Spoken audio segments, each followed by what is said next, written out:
esta computadora. Vamos a iniciar. Primero, Cristina, ¿te quieres presentar? Claro, vale. Bueno, yo soy Cristina Berzosa, soy psicóloga, bueno, soy licenciada en psicología, psicóloga sanitaria. Luego hice un máster en neuropsicología clínica y luego he hecho un posgrado en terapia de pareja. Y bueno, he estado trabajando un poco con salud mental grave, con daño cerebral, he trabajado también con ancianos, con adultos, con niños. Y bueno, y a pesar de esta cara de jovenzuela, pues tengo recorrido, tengo bagaje, llevo trabajando desde los 23 y ahora estoy en los 30, así que bueno, que no se engañe, que no soy tan jovenzuela. Yo, que no se engañe, yo no tengo 65 años, yo tengo 31, ¿vale? Tampoco os llevéis engaño en ese sentido. Continúa, Cristina. No, pero es un hándicap que a lo mejor ellos también se encuentran en algún momento cuando empiecen a ejercer. Oye, chica, ¿sabes cuándo viene la psicóloga? Soy yo la psicóloga. Entonces, bueno, eso puede pasar en algún momento y no pasa nada. Tenemos herramientas suficientes como para desmontar esa creencia errónea. A mí me gusta rodearme siempre de elementos que me hagan un poco más madura, más mayor. Los colores neutros, evitar, bueno, pues no sé, a lo mejor ponerte unas gafas, ese tipo de cosas ayudan. Pero bueno, eso ya lo iréis viendo conforme llega el momento de estar en clínica. Y bueno, nada, yo lo que ha dicho un poco Álvaro, mi idea era que este tipo de formaciones estaría guay enfocarla a, vale, sí, mucha teoría, muy guay ansiedad, de libro, depresión, de libro, duelo, vale, sí, pero me llega una persona a la sesión y por dónde tiro, qué hago, ¿no? A qué nivel trabajo. Y es algo que yo, a lo mejor lo habéis visto de otra forma, pero yo quería daroslo en, pues eso, la manera en la que yo lo suelo hacer, que ojalá alguien me hubiera dicho, pues mira, tira por aquí, tira por allá, que es algo que he ido elaborando yo. No será ni mejor ni peor que otras maneras de proceder, entiendo que cada uno tiene su manera. Pero bueno, esta es la mía y a ver si os sirve y os viene guay. Pues muchísimas gracias, Cristina. Creo que antes de que empiece Cristina con su formación, a mí sí que me gustaría, como siempre, hacer una breve introducción donde al final el marco de relación que tenemos con la persona que viene a trabajar con nosotros es un marco un poco ambivalente, ¿no? Porque de alguna manera tenemos que convertirnos o representar una figura de autoridad, es decir, una figura que le puede ayudar a solucionar un problema, pero al mismo tiempo tenemos que trabajar de una manera donde se nos perciba humanos y sin desconectar de nuestro lado humano, ¿no? No podemos, y creo que no es saludable convertirnos en alguien técnico de cara a identificar y resolver los problemas de la persona que tenemos delante, que de alguna manera siempre tendrá su propia idiosincrasia, independientemente de que haya cosas que sean normativas, como un duelo, una ruptura, una depresión, la crisis de los 40. Por mucho que haya algo normativo, lo que tenemos delante es un ser humano, ¿no? Y hay un profesor que creo que ya ha salido en alguna de las sesiones, que a mí me ha marcado mucho en la facultad, que era Javier Ferrero, que a mí la frase de Javier Ferrero era: por mucho que seas psicólogo, cuando estés delante de una persona, tú trata de sentir lo que está sintiendo. Y a partir de entender sus sensaciones y sus emociones podrás ayudarle, ¿no? Evidentemente, hay muchas corrientes y filosofías, y de hecho creo que cada psicólogo acaba desarrollando su propia filosofía, acaba desarrollando su propia manera de trabajar, porque también tenemos nuestros propios recursos, ¿no? Y quizá el carisma que pueda tener Cristina no es el carisma que pueda tener yo, o incluso los recursos técnicos, pues igual cada uno va desarrollando los que más le encajan. Y en este sentido, Cristina, esa introducción va a ser muy breve porque quiero darte paso enseguida. Luego ya, si surge debate, pues me gustará dialogar contigo y también las Lauras seguro.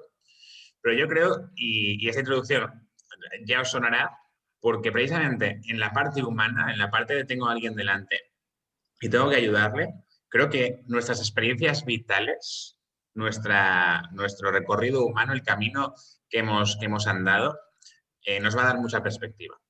Y por supuesto, las técnicas terapéuticas son indispensables. pero cuanto más perspectiva humana tengamos, cuanto más hayamos vivido, cuanto más nos hayamos rodeado de personas distintas fuera de donde hacemos la sesión, más recursos tendremos porque tendremos una visión más amplia. En ese sentido, os invito a vivir. Y vivir significa conocer a cuanta más gente mejor y escuchar cuantas más opiniones mejor. Y eso para mí te hace mejor psicólogo. Yo creo que irte a trabajar a una fábrica te hace mejor psicólogo. Creo que tener una pareja de otra cultura te hace mejor psicólogo. Creo que enfrentarte a problemas familiares te hace mejor psicólogo.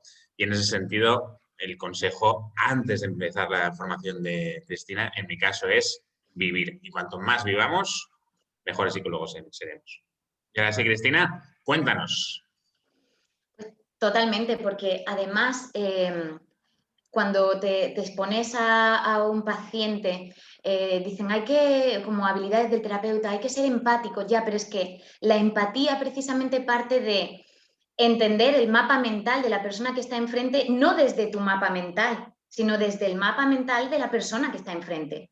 Entonces, evidentemente, cuanto más recorrido tengas, cuanta más mente abierta tengas, más fácil te va a ser el poder conocer el mapa mental de la persona que está enfrente y no imponer sin querer el tuyo, porque eso no es empatía realmente, eso no es conocer lo que te cuenta la otra persona. Entonces, está guay.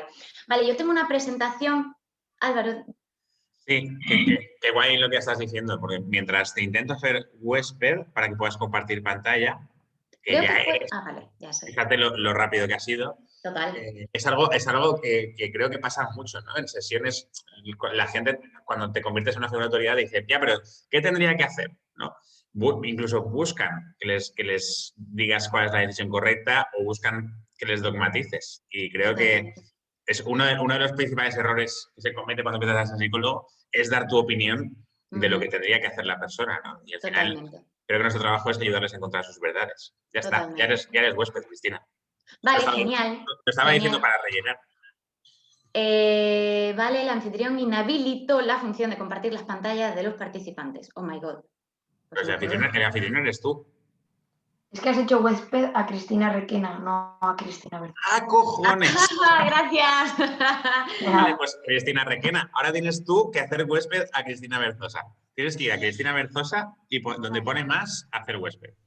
Creía que ibas a decir que Cristina tenía que dar la charla ahora. Digo, Clara. También forma parte del máster, aprender a hacer huésped en todo este tipo de movidas. Vale, ya lo tenemos. Vale, ¿la veis? Sí. Ok. Vale, bueno, yo para hacerlo un poco más dinámico, o por lo menos para tener un guión y no perderme en el contenido y para que a mí me encanta todo lo audiovisual porque creo que ayuda mucho a comprender las cosas, he creado un personaje ficticio que es esta señora de aquí y he puesto sus 4 principales sistemas de respuesta que serían sobre los que yo me voy a basar para hacer la charla, ¿no?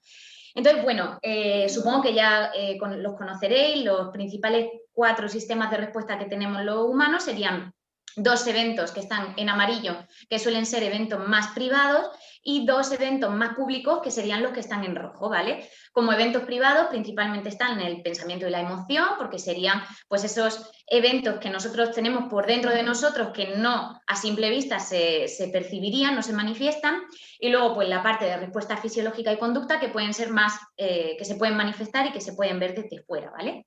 Entonces, bueno, cuando esta personita me llega cuando esta personita me llega al despacho y yo empiezo a hablar con esta persona, lo primero que tengo que conocer, bueno, aparte de dar todas las claves, de explicar, etcétera, es conocer a esta persona. Para conocer a esta persona, evidentemente, en función de cuál sea su necesidad, voy a hacer un cribaje, una evaluación diferente. Pero he puesto aquí como una especie de evaluación principal que yo haría sin saber nada de esta persona. Evidentemente, si se trata luego de un problema de ansiedad, me tiraré para hacer muchísimas más evaluaciones con respecto a la ansiedad, si es más un tema de depresión, eso ya lo vamos cribando conforme la persona llega. Pero a priori, nada más llegar a esta persona, yo tengo que conocer sus 4 sistemas de respuesta y su contexto, que es el que me va a hacer entender sus 4 sistemas de respuesta. ¿Cuál sería el primer cribaje, lo primero que yo hago? Nada más empezar cuando llega una persona, si lo creo necesario, pero que normalmente suelo pasar, casi siempre. Lo primero de todo es la entrevista conducta-problema para comprender esa entrevista semiestructurada que todos nos enseñan en la carrera, pues conocer qué te ocurre, desde cuándo, con qué frecuencia, con qué intensidad, en qué contextos más, en qué contextos menos, y así conozco un poco pues toda esa historia de vida que me trae la persona. Vosotros, por ejemplo, lo hacéis con una línea de vida, bueno, pues cada uno tiene su manera de comprender la historia de la persona que se ha sentado frente a ti. Y después, lo que yo como herramienta os quiero dar, porque además se la voy a mandar a ellos, o mando el enlace para que lo descarguéis, es esta maravilla, el SCL-90, que es un cribaje que yo no conocía hasta hace un par de años, que me ha resuelto muchas papeletas a lo largo de estos años, que me permite obtener una idea súper clara en cuestión de 15 minutos sobre esos 4 sistemas de respuesta de mi paciente o de mi cliente o de como lo queramos llamar. Yo suelo decir paciente por economía lingüística, pero entender todo, ¿vale? Es ese cribaje súper rápido que me dice datos súper importantes sobre el paciente, me lo da siempre el SCL-90. Es un cuestionario de 90 síntomas, tanto cognitivos como conductuales, como más fisiológicos, como más emocionales. Ahora os pongo un ejemplo, os he traído un poco de glosa para que lo veáis, ¿vale? Los 5 o 6 primeros ítems. Y es una maravilla porque tiene una escala tipo Likert 0, 1, 2, 3, 4 en función de si no tiene para nada ese síntoma o 4 cuando ese síntoma es algo muy común en esa persona. Y además eso, los 4 niveles de respuestas se ven ahí perfectamente. Luego está el PAI, un cuestionario, un test de personalidad mucho más extenso, no siempre lo suelo pasar porque si la persona viene por una consulta puntual de ruptura traumática, dependencia emocional, un poco de ansiedad, de exámenes de tal y de cual, no es necesario pasar un cuestionario de personalidad tan extenso que además cuesta guita cada vez que lo pasamos. Entonces, bueno, intento pasarlo solo en ocasiones muy excepcionales. Y luego por aquí he puesto algunos, como la escala de ansiedad y evitación social o el STAIC, para cuando quiero ver sus niveles, su respuesta fisiológica basal, un poco ese rasgo más ansioso de esa persona, o el BDI cuando se trata de ver un poco ese patrón más depresivo. Y por último, el ADCA lo he metido porque es un cuestionario de habilidades sociales, que ya que estamos en psicología y comunicación, he pensado, pues mira, lo voy a poner también porque es un instrumento que lo encontramos súper fácil.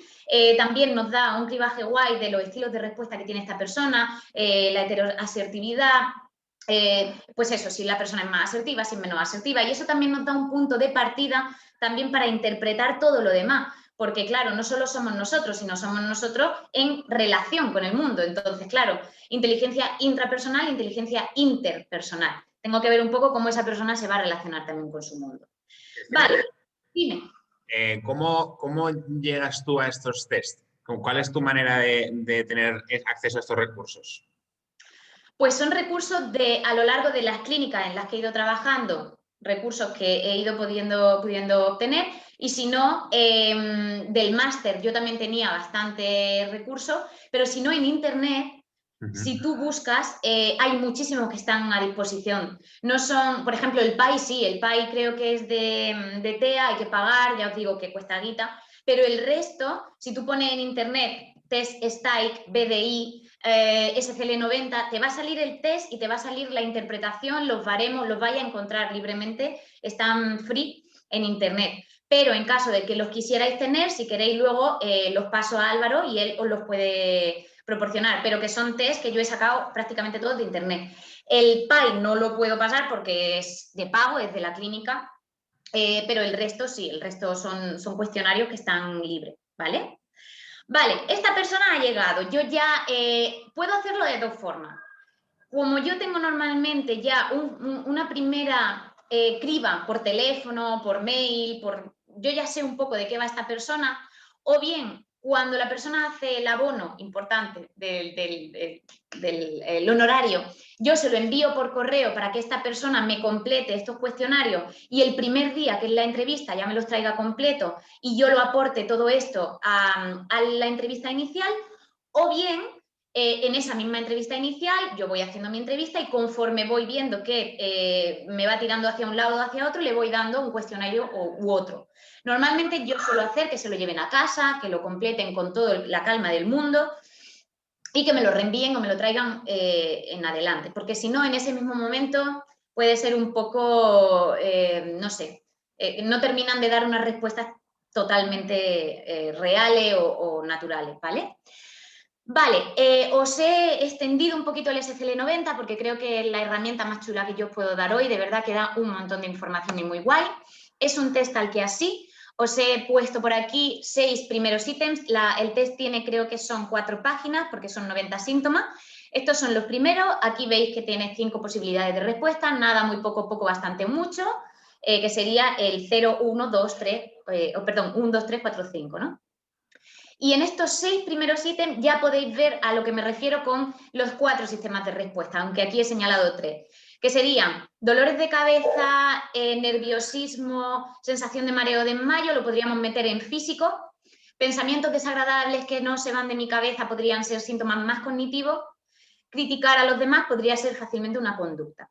Entonces, para que veáis, esos 90 síntomas suelen ser de este tipo, con lo que yo como psicólogo tengo que saber muy bien cómo funciona el test para comprender cada uno de estos síntomas, si son físicos, cognitivos, conductuales, y poder hacerme ese análisis y poner luego en mi propio análisis funcional la fulanita o el fulanito con síntomas físicos, síntomas cognitivos, síntomas, y voy haciéndome un cuadrante de qué tengo que trabajar, en qué sistema de respuesta lo tengo que trabajar. Además, este SCL90, que ya os digo que lo vaya a tener cuando acabemos, me da información de todo esto que viene aquí, ¿vale? Lo he puesto así un poco muy escueto, muy rápido para no ocupar mucho tiempo, pero bueno, me da información sobre las somatizaciones, ya sabemos, esos malestares que son esas disfunciones corporales que tienen una base psicológica, obsesiones o compulsiones, todo el componente cognitivo, la sensitividad interpersonal, esos pensamientos o sentimientos, que es también una parte cognitiva, que tiene que ver con comparación con los demás, con lo que también me da una idea de esa parte conductual, porque en función de cuáles sean esa sensitividad interpersonal, yo me voy a comunicar, me voy a relacionar con el resto de una manera u otra. La parte de depresión o de ansiedad, ¿ves? Ya me está dando también una idea de si le tengo que pasar un BDI, un STAIC, si tengo que hacer un cribaje más hacia un lado o hacia otro. Hostilidad, que suele ser también a nivel conductual todo lo relacionado con, o cognitivo, todo lo relacionado con afectos negativos de enojo, de enfado hacia las personas. Ansiedad fóbica, si hay miedo, eso podemos ver también hay un componente cognitivo importante, toda esa fobia, ese miedo, esas reservas que tiene nuestra persona, si hay un trauma de fondo, es que da un montón de información. Y de paranoide, sobre todo a mí me da un montón de información a nivel cognitiva, de distorsiones cognitivas, de ese patrón de desconfianza del resto, por lo que también me va a dar una información maravillosa sobre cómo yo me relaciono con los demás, si proyecto en los demás, esas maneras de suspicacia, es cuando sobre todo viene una persona con dependencia emocional, con celotipia, de aquí podemos ver también un montón de información. Y la variable de psicoticismo, que sería todo lo más referente a pues ese tipo de vida un poco más aislado, ¿no? De aislamiento, podríamos decir, ¿vale? Entonces, bueno, estas son todas las informaciones que el test de 90 síntomas al final tiene como un cuadrado donde tú haces una curva, con lo que además es muy gráfico. Tienes todas estas áreas, todas estas variables y vas viendo un gráfico que te va uniendo y vas viendo un poco el perfil. Yo siempre les digo a los pacientes, clientes que es como un retrato robot de sus 4 sistemas de respuesta y entonces con esa curvita yo me hago una idea de su retrato. Vale. Cristina, primera pregunta con respecto al contenido que llevamos. ¿Hasta qué punto compartes estos resultados con el cliente y con qué intención? Yo siempre, no pecaré de decir siempre, prácticamente siempre o casi siempre comparto toda la información con la persona que llega, porque no hay nada más que necesite esa persona que saber, que dar respuesta a aquello que le ocurre. Entonces, yo no le doy la información así aislada y le digo, mira, tú lo que tienes son somatizaciones, tienes idea paranoide, tienes, porque la persona o no lo entiende o lo va a malinterpretar o me va a decir, me ha dicho que soy un paranoide, ¿no? No, no se trata de eso.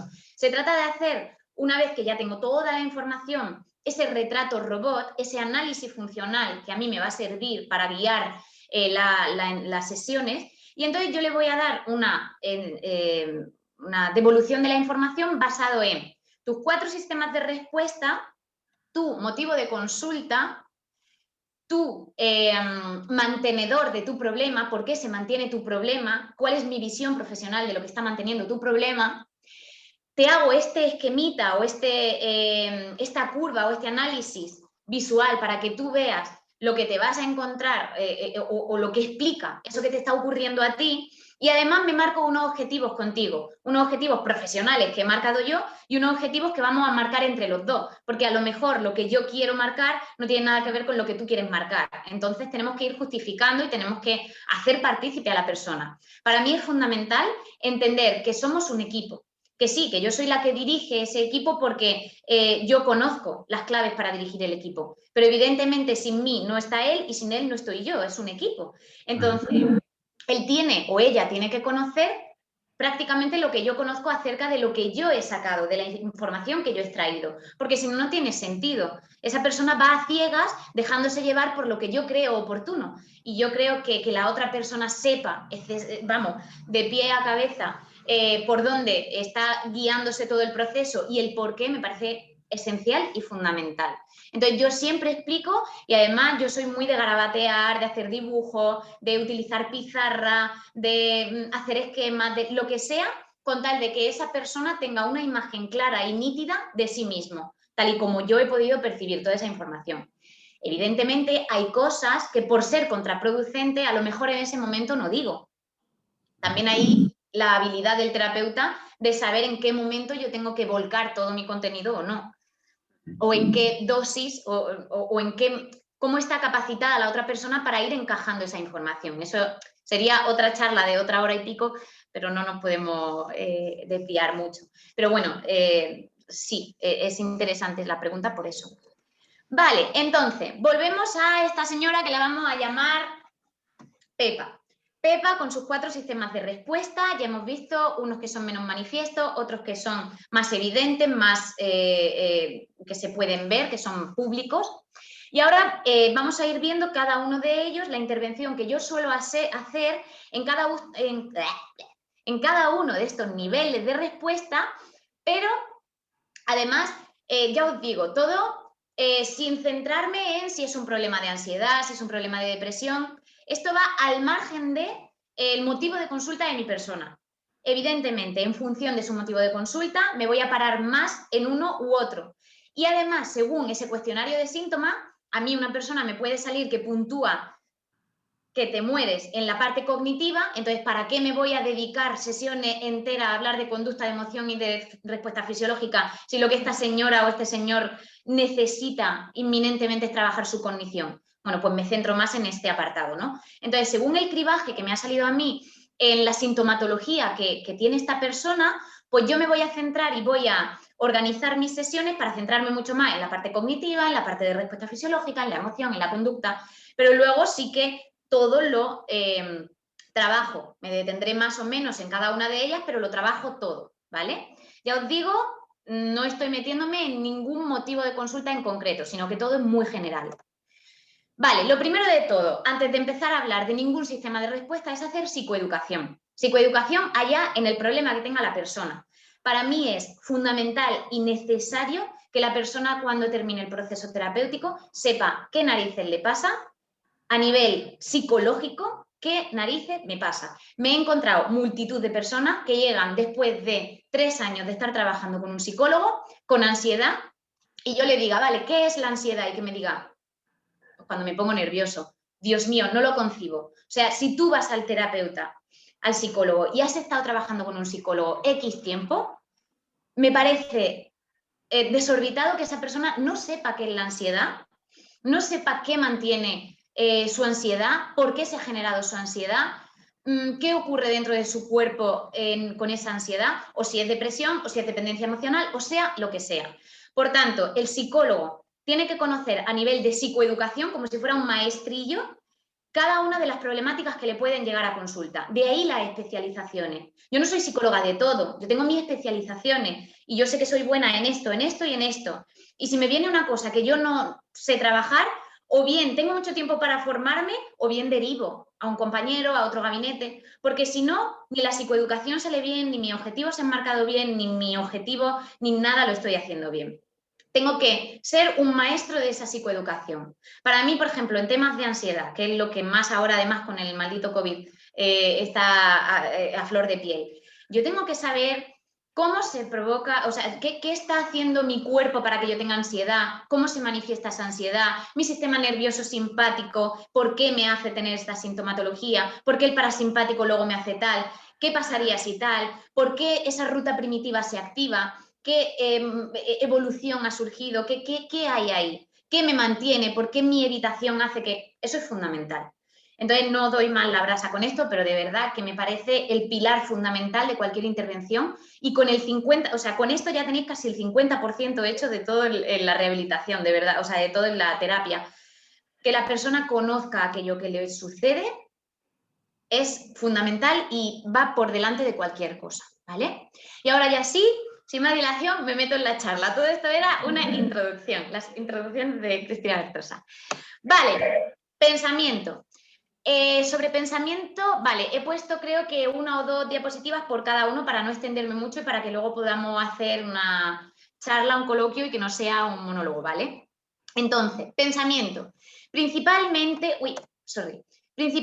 cuando la persona a mí me llega a la sesión, lo que suelo explicar, que además yo he ido viéndolo a lo largo de estos años trabajando con pacientes, es que hay como una tendencia del ser humano a tener estos 5 tipos de pensamiento prototípicos. Por eso lo de prototípico, porque son como unos patrones que se repiten, ¿no? Hay muchas personas, o hay un grupo de personas, que pueden tener una alta necesidad de tenerlo todo controlado. Tienen una baja tolerancia a la incertidumbre, una alta necesidad de control, de buscar certeza, de aclarar esas inseguridades, lo quieren tener todo súper medido, súper milimétrico, súper metódico. Y cuando esto se hace excesivo, estamos hablando de personas intolerantes y rígidas. Estas personas con alta necesidad de control suelen puntuar alto o suelen dar la cara más con problemas de ansiedad. ¿Por qué? Porque la vida es incierta por definición. Y claro, como la vida es incierta y es incontrolable, pues evidentemente esta necesidad de control nos pasa factura cuando intentamos tenerlo todo medido y vemos que se nos escapa por todos lados, ¿no? Por ejemplo, tema COVID. Pues si yo soy una persona muy metódica que lo quiero tener todo controlado y me da miedo la incertidumbre, pues ostras, pues hemos topado con la iglesia porque el COVID ha sido algo súper incierto desde el minuto 0, pues imaginaos, ¿no? Esas personas que mal lo pasan. Perfeccionismo, son personas con una alta autoexigencia. Son personas que, bueno, si fracasan o sacan un resultado mediocre, lo pasan fatal. Son personas que sufren también muchísimo, les hace un daño horrible. Luego hay personas que cumplen el perfil de necesitar una alta aprobación interpersonal, una necesidad de aceptación muy alta, entonces necesitan una alta valoración del resto de personas y tienen una muy baja tolerancia a un juicio negativo o a un rechazo por parte de los demás. Son personas que también sufren horrorosamente.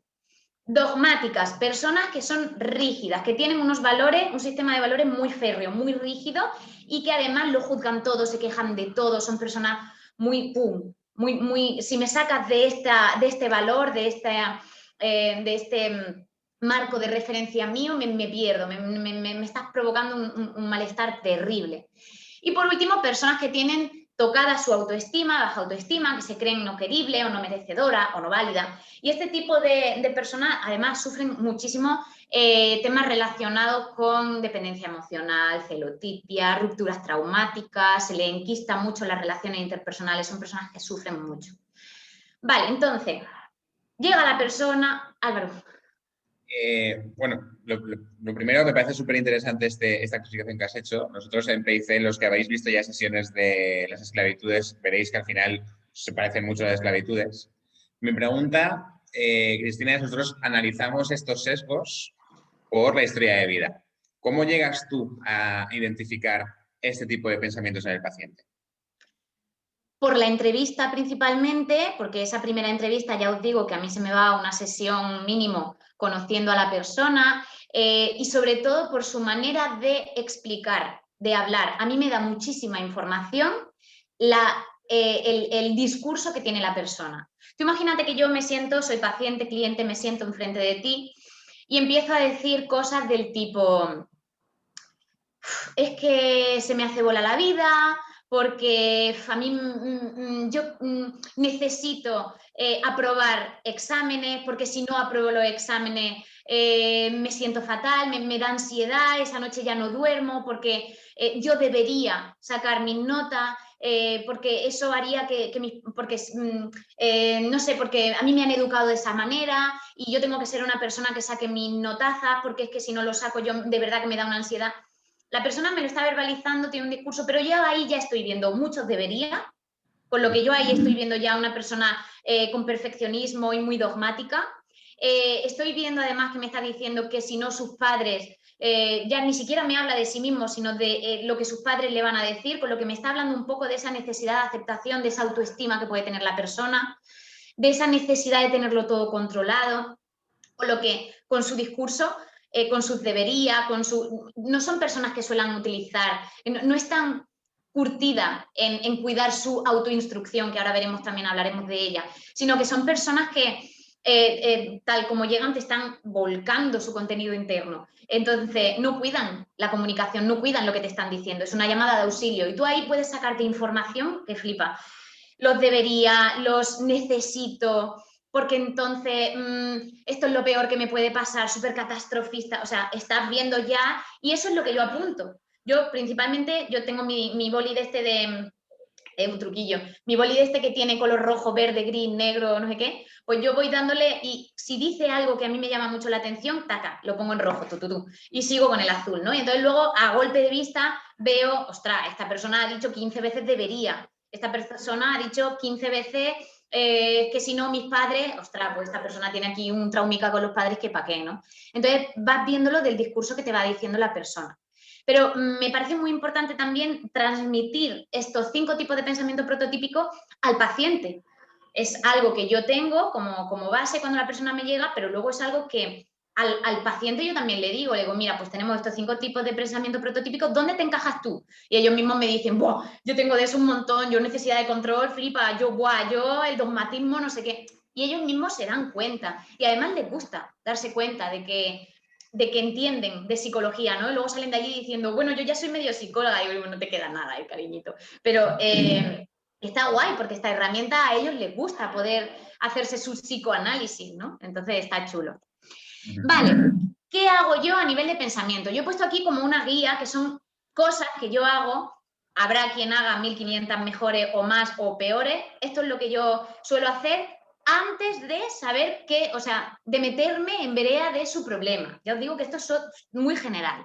Vale, el pensamiento yo como cognitiva conductual, aunque yo he metido muchas técnicas de tercera generación y otro tipo de modelo, lo explico con el modelo ABC que todos conocéis.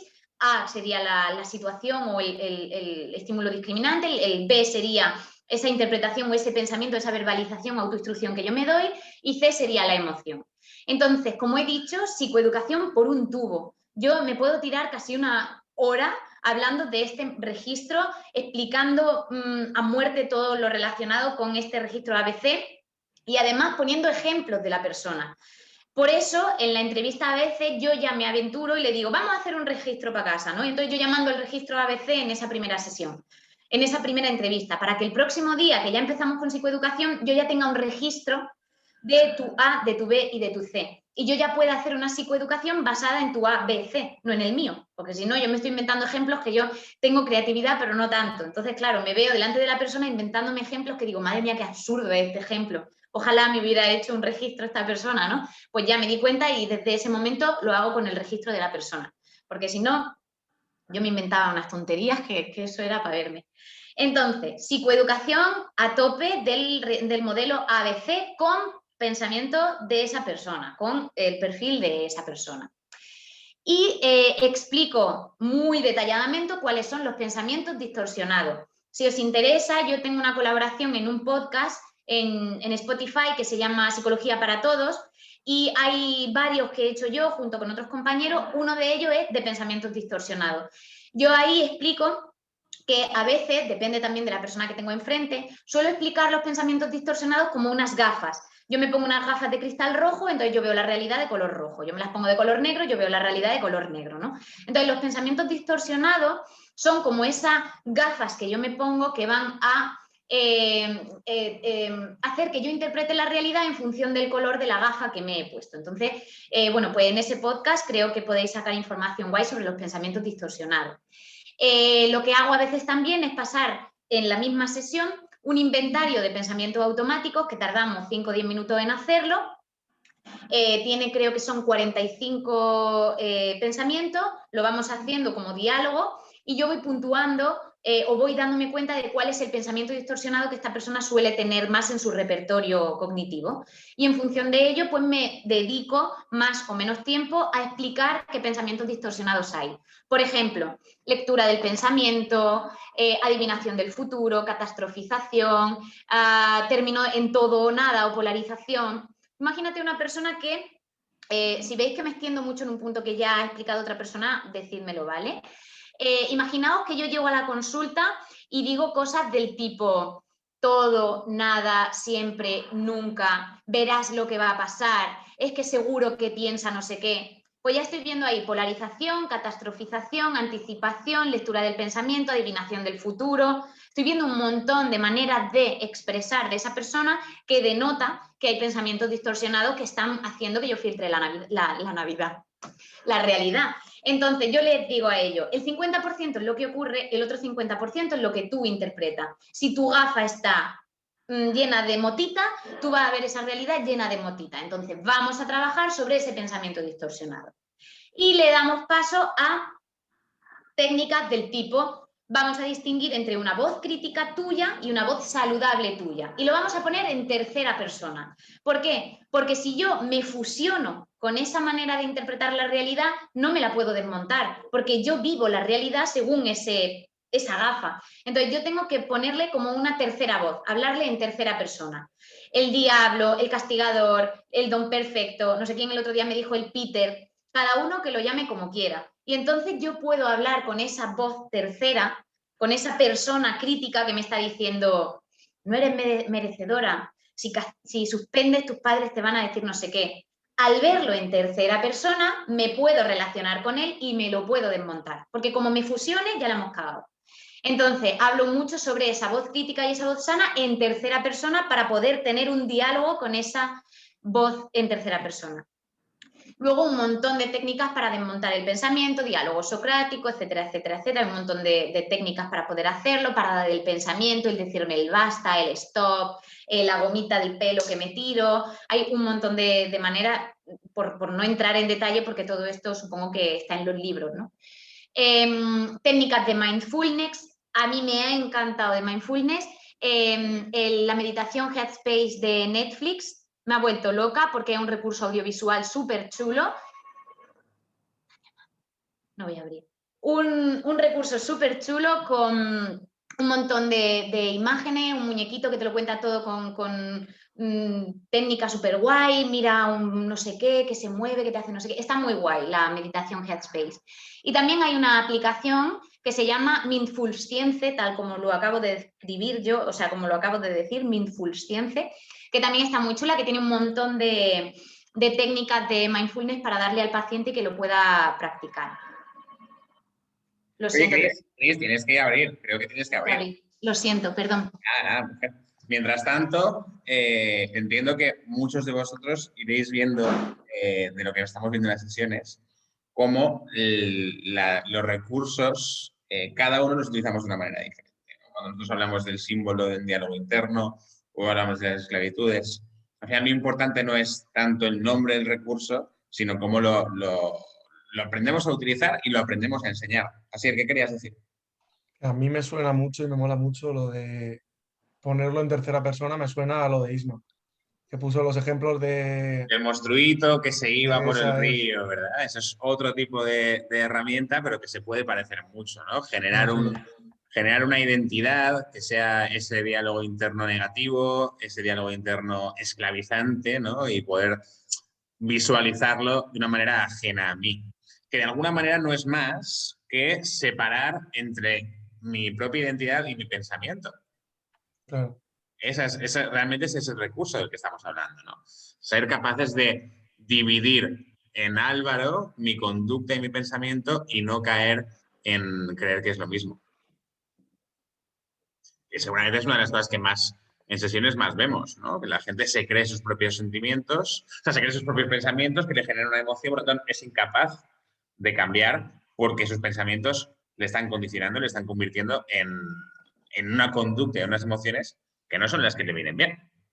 Estamos hablando, Cristina, de cómo, de alguna manera, cada psicólogo utiliza los recursos de una manera distinta y los enseña de una manera distinta, pero que muchas de las cosas que estás diciendo, pues algunas de las han visto en sesiones con PIC. Claro, porque al final, por eso decía, si me detengo mucho en algo que ya habéis visto, avisadme, porque entiendo que esto es algo que cualquier psicólogo pone en práctica. Entonces, claro, cada maestrillo su librillo, muchas formas de explicarlo, pero al final el contenido es el mismo. Vale. Sí. Vale, técnicas para desmontar el pensamiento, técnicas para la parada del pensamiento, mindfulness, y luego algo que yo utilizo de las técnicas de tercera generación, aceptación y compromiso, me gusta mucho, es el concepto de fusión o de fusión. Es el yo contexto, el yo contenido. Tiene que ver con la metáfora de el cielo se puede llenar de nubes y no por eso las nubes van a darle nombre a ese cielo. Es decir, yo como persona soy el cielo, mis pensamientos serían las nubes. No porque yo me llene de nubes, soy esa nube. Yo sigo siendo el cielo. Lo que pasa es que tengo muchas nubes. Si trabajo para quitar esas nubes, yo seguiré siendo el cielo, ¿no? Entonces, con esa metáfora, y hay otras muchas, de aceptación y compromiso, me gusta mucho trabajar la fusión con el pensamiento o la defusión con el pensamiento. Creo que ahí está un poco la clave de poder manejar esos pensamientos, porque ya os digo, si yo estoy, y cuando el paciente suele llegar a la consulta está muy fusionado con su pensamiento, es muy difícil que yo pueda trabajar con ese pensamiento. Entonces está guay el poder defusionarme del pensamiento para poder trabajar con él, porque si no es muy complicado que yo trabaje con ese pensamiento, ¿vale? Curioso, ¿no, Cristina? Porque esto me parece que es interesante y seguro que luego las preguntas van un poco por aquí también. Y es cómo confundimos nuestro sistema cognitivo con nuestra identidad. Sin embargo, no nos pasaría eso con nuestra conducta, ¿no? Al final, no se me ocurriría pensar que porque voy a jugar a tenis soy tenista. Sin embargo, nuestros pensamientos creemos que somos nosotros y que es nuestro discurso y que es nuestra identidad, y ahí es donde es difícil ayudar a la persona a separar. Una cosa es un proceso cognitivo que puede ser puntual o puede estar en una época un poco más permanente, pero eso no significa que tú seas ese pensamiento o que ese pensamiento sea tu discurso sí o sí. Eso es. Hay unas técnicas guays para esto. Por ejemplo, cuando yo estoy hablando contigo, yo te digo, yo no puedo hablar, Álvaro. No puedo hablar porque tengo un nódulo en la garganta que no me deja hablar. Es que no puedo hablar. Tú no me estarás escuchando porque mi voz no sale del cuerpo. Yo no puedo hablar. Y la persona explota, ¿no? Es como, ¿qué está hablando esta persona? Digo, ¿te das cuenta cómo yo puedo estar diciendo una cosa y haciendo otra? O sea, no hay. O lo levanto y le digo, vamos a andar. Y digo, vamos a decir en voz alta, no puedo andar por la habitación, no puedo andar, me estoy sentado, no puedo andar. Y digo, pues no ves que llevamos 5 minutos andando, ¿no? Es como, no tiene nada que ver lo que yo me verbalizo con lo que yo hago. Y ese tipo de tonterías, porque son tonterías, a las personas nos hace cambiar, ¿no? El ser humano es muy gracioso. Con ese tipo de metáfora y ese tipo de cosas es como que entienden la realidad de otra manera. Entonces, este tipo de tontuna ayudan a que la persona entienda lo que tú le estás explicando. No sirve solo dar psicoeducación y ya está, sino cosas que la persona se lleve, y luego son las típicas cosas que llegan a casa y dicen, pues no me ha dicho la psicóloga, anda por la habitación, mientras dicen, no puedo andar. O sea, son esas cositas que se les quedan y está guay porque luego lo transmiten y lo viven. ¿Puedo hacer una pregunta, Álvaro? Sí, si queréis, sí. Sabéis que luego hay turno de preguntas, ¿eh? Pero, Vale. si hay algo que es puntual con respecto a esto, sí. Sí, porque es que está lo del ABC, pero yo la pregunta es, primero trabajas en el pensamiento pero mientras la emoción siga ahí, la emoción es como que va a mantener el pensamiento, ¿no? O sea, si por ejemplo a mí algo me hace mucho daño, aunque yo cambie ese pensamiento, mientras me siga haciendo daño, la tendencia a que ese pensamiento vuelva, aunque lo trabaje, mientras el daño sigue, es muy alta, ¿no? Entonces, ¿qué hacemos ahí con la emoción? Porque no sé si primero deberíamos de ir a la emoción, entenderla y luego el pensamiento para que no los... Claro.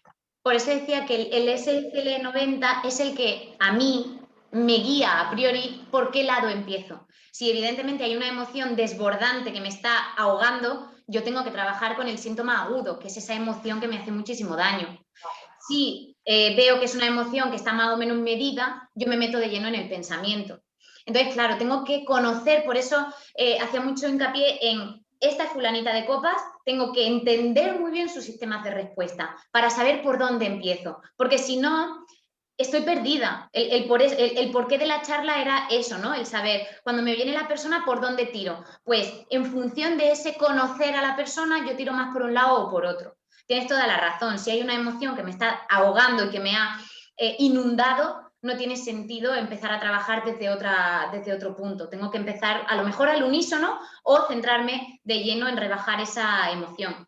Pero yo lo que le explico al paciente es que somos un sistema como triangular en el que pensamiento, emoción y conducta se retroalimentan continuamente. Si yo empiezo a hacer cambio en el pensamiento, eso va a hacer que haya cambio en la emoción y en la conducta. Entonces, da igual por qué lado del triángulo empiece a trabajar realmente, porque todo está interconectado. Pero evidentemente empezaré por el lado que yo vea que la persona demanda más o que tiene algo que lo está bloqueando más. Pero tienes... Claro. Yo creo que es muy guay lo que acaba de decir Chris, y, bueno, Cristina, perdón. Y luego hay otra cosa que me parece súper relevante y es hasta qué punto las personas somos a veces incapaces de identificar si lo que me pasa es una emoción muy intensa o esa emoción muy intensa realmente viene por unos pensamientos rumiantes recurrentes que no soy capaz de quitarme de la cabeza. Entonces, al final es muy probable que esa emoción que decimos que nos está inundando venga porque estamos constantemente trayendo una situación, algo que me ha hecho daño, etc. Es decir, casi siempre va a haber algo cognitivo previo a la emoción, realmente. Eso es. ¿Marta? Eso es. Normalmente, efectivamente, la situación hace que yo piense determinadas cosas y también otra cosa que yo le explico al paciente, al cliente es, para llegar a esa emoción, algo estás pensando, hay algo dentro de ti, no somos esa caja negra en la que entra input, sale input, output, no. Dentro hay un procesamiento, vamos a trabajar sobre ese procesamiento. ¿Qué hace que tú generes esa emoción? Pues sentimientos de no soy válido, esos pensamientos prototípicos de los que hablamos, esos esquemas nucleares que también se pueden llamar así. Si mi esquema nuclear es de dogmatismo, perfeccionismo, necesidad de control, ya sabemos que te está provocando esa emoción. Ya sabemos qué pensamientos son los que mantienen esa emoción. Entonces, bueno, está todo siempre interconectado. Entonces, hay que trabajar a todos los niveles. El por eso de poneros, esta es Pepa, tiene sus 4 sistemas de respuesta y tengo que trabajar con todo. Pero me voy a centrar más en el que la persona está demandando en ese momento.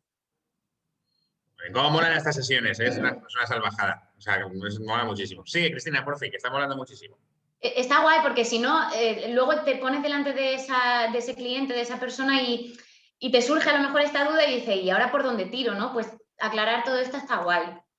Vale, emociones, hablando de ella. ¿Qué cosas hago yo siempre sobre emociones? Y luego ya depende de lo que la persona me esté demandando, yo ya voy a tirar más por un lado o por otro, ¿no? Pero ¿qué digo yo sobre emoción siempre?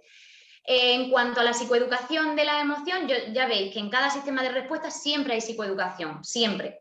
En cuanto al sistema de respuestas de la emoción, yo siempre digo que las emociones no son positivas ni negativas, sino que son agradables o menos agradables.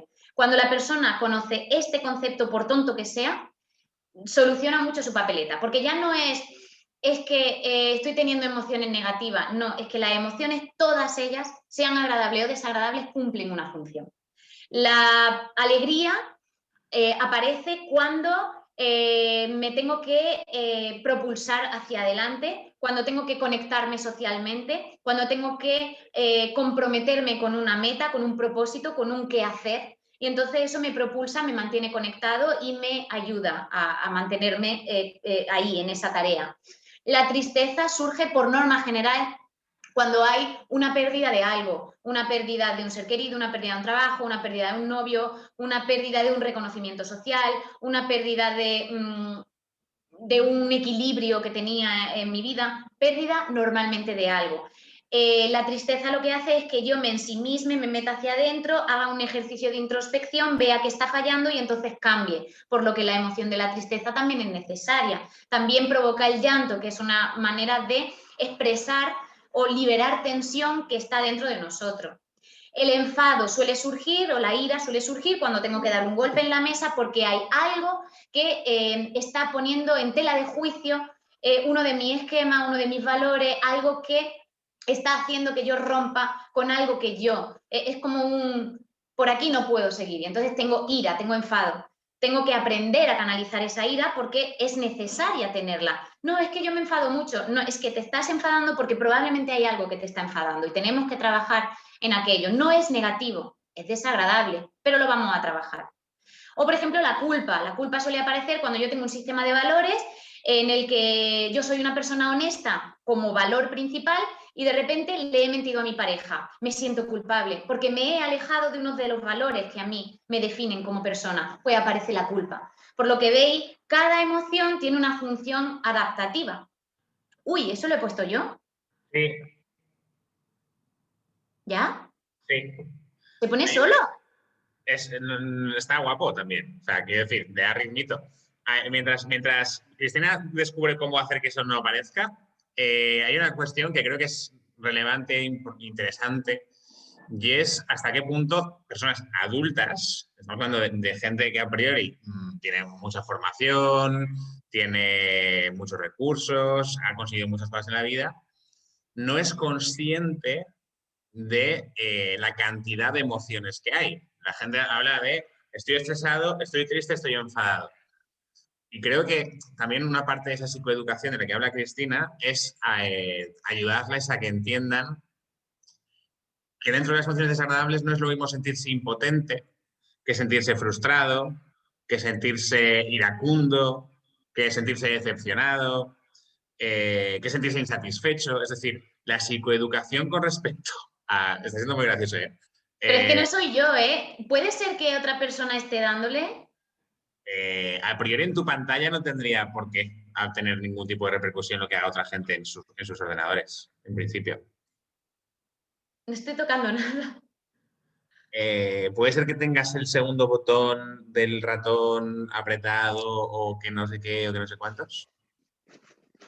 ¿Alguien de la gente joven que sois más tecnológicos sabéis qué puede estar pasando? Sandra, que esto se te da muy bien a Ya ti. está. ¿Ya está? Jo, iba a dar la solución, bueno, ya está. Es que esta historia se ha activado sola. Perdón. Vale. Estaba en la mochila y digo, pero ¿qué? Tenía pinta de ser algo así. En cualquier caso, insisto, me parece que es muy relevante que en psicoeducación que hay muchas emociones y la gente suele tener muy poco vocabulario y, por tanto, muy poca cercanía con esas emociones que son distintas al enfado, la tristeza y el estar estresado. Porque no es lo mismo sentirse impotente que sentirse insatisfecho. Son cosas distintas y se abordan de manera distinta o deberían abordarse de manera distinta. Cuando quieras, Eso Cris. es. Por eso es tan importante la psicoeducación, para que la persona hable con propiedad. Y yo no me siento culpable. Cuando haces el registro, al principio te das cuenta de que en la emoción la persona suele decir nervio, agobio, llanto, malestar, te lo meten todo. Cuando has hecho ya una sesión de psicoeducación y la has trabajado con el tiempo, cuando esa persona te hace un registro, son obras de arte. O sea, te dice, siento culpabilidad cuando ocurre no sé qué, porque mi sistema... O sea, te hablan con una propiedad que da gusto escuchar a la persona. Esa propiedad yo también la trabajo a través de recomendación de libros sobre emociones. Yo trabajo muchísimo con el glosario de emociones, un listado de emociones, lo que significa cada una, o con libros. Hay un montón de libros en el mercado sobre emociones, que son súper guays, ¿no? Y si no, ahí están de los niños chiquititos, el monstruo de los colores, los niños de color, ese tipo de cosas, ¿no? Estos libros, para adultos que también hay, son súper guays para aprender qué tipo de emociones tenemos, cómo las tenemos y cuáles son las primarias, las secundarias, los sentimientos, las diferencias, ¿vale? Vale, yo lo que hago es explicar también, he puesto por aquí la metáfora del sistema inmune, explicar que las emociones son como nuestro sistema inmune. Cuando yo tengo un antígeno en mi cuerpo, cuando viene el SARS-CoV, el COVID, y yo empiezo a tener reacciones en mi cuerpo para protegerme de ese virus, yo no digo, qué mal, mi cuerpo está reaccionando contra el virus. No, le doy las gracias a mi cuerpo. Mi sistema inmune me está protegiendo del antígeno. Vale, pues cuando yo tengo mi emoción, yo no le voy a decir, vaya una mierda de emoción, no le voy a dar las gracias a mi emoción, porque mi emoción se ha activado como algo que es necesario para mi supervivencia, para mí sobrevivir y que está haciendo algo para que yo esté mejor. Si es tristeza, para que haga el ejercicio de introspección, si es ira, para que dé el golpe en la mesa y resuelva y ponga una resolución de conflicto o de lo que esté ocurriendo, una resolución de un problema, si es la culpa, para que yo analice cuál es mi sistema de valores y haga algo para volver a acercarme a mi sistema de valores, me está dando un mensaje. Entonces, bueno, hablamos de emociones con función adaptativa, hemos dicho, lo que acabamos de explicar, una función social, porque al comunicar mi estado de ánimo a la persona que tengo en mi entorno, eso va a hacer que se facilite mi relación con esa persona y esa persona va a actuar conforme mi emoción también. Evidentemente, si yo empiezo esta charla y os digo, chicos, tengo que deciros que estoy muy triste porque es una semana muy triste para mí, voy a intentar hacerlo, probablemente todos os volquéis mucho más compasivos conmigo, me toleréis mucho más las desconexiones, si me veis un poco que estoy atonta perdida, pues me vais a justificar. Sin embargo, si yo entro como, venga chavales, pues vais a decir, joder, ¿no? Que esto tiene ritmo, vamos a escuchar a esta chica, le vamos a presionar más, vamos a hacer más preguntas. Estamos mediando cómo se comportan los demás con nosotros en función de nuestra emoción. Por eso yo también a mis pacientes, clientes, una de las cosas que les digo es, pierde el miedo a comunicarle a tu entorno cercano qué emoción siente. No tenemos que ser herméticos, tenemos que ser puertas abiertas, de una jornada de puertas abiertas a la emoción con nuestros seres queridos. Yo le tengo que decir a mi pareja, a mi padre, a mi madre, a mi hermana, a mi compañera de trabajo, cómo me siento. Y eso es súper importante y muy poquitos lo hacen o lo hacemos. Y por último, pues la función motivacional de las emociones, que tiene que ver con esa función adaptativa, ¿no? Me va a dirigir, me va a dar propulsión, me va a dar intensidad para hacer una u otra cosa. Una estrategia que yo utilizo muchísimo para trabajar la emoción es la escritura terapéutica. Cuando esa emoción convive con nosotros, nos fusionamos con ella. Para poder defusionarme de ella, yo utilizo la escritura terapéutica que me ayuda a volcar ese contenido en un lugar en el que tiene un inicio, un nudo y un desenlace. Lo veo, le doy vidilla, lo cosifico y lo saco de dentro de mí, lo puedo mirar a los ojos y al mirar a los ojos a esa emoción puedo trabajar con ella, porque como esté siempre dentro de mí y yo me fusione con ella, no puedo hablar con ella, no puedo hablar conmigo misma, es muy complicado, ¿no? Entonces está guay el tema de la escritura terapéutica. Un diario emocional, una escritura 10 minutos al día en función de una emoción, no sé, se puede hacer de un montón de formas, ¿vale? Vale.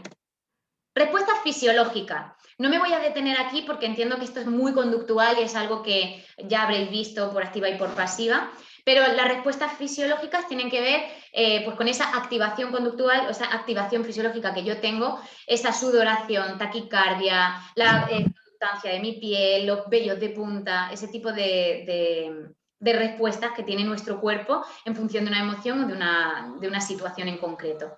¿Cómo podemos hacer un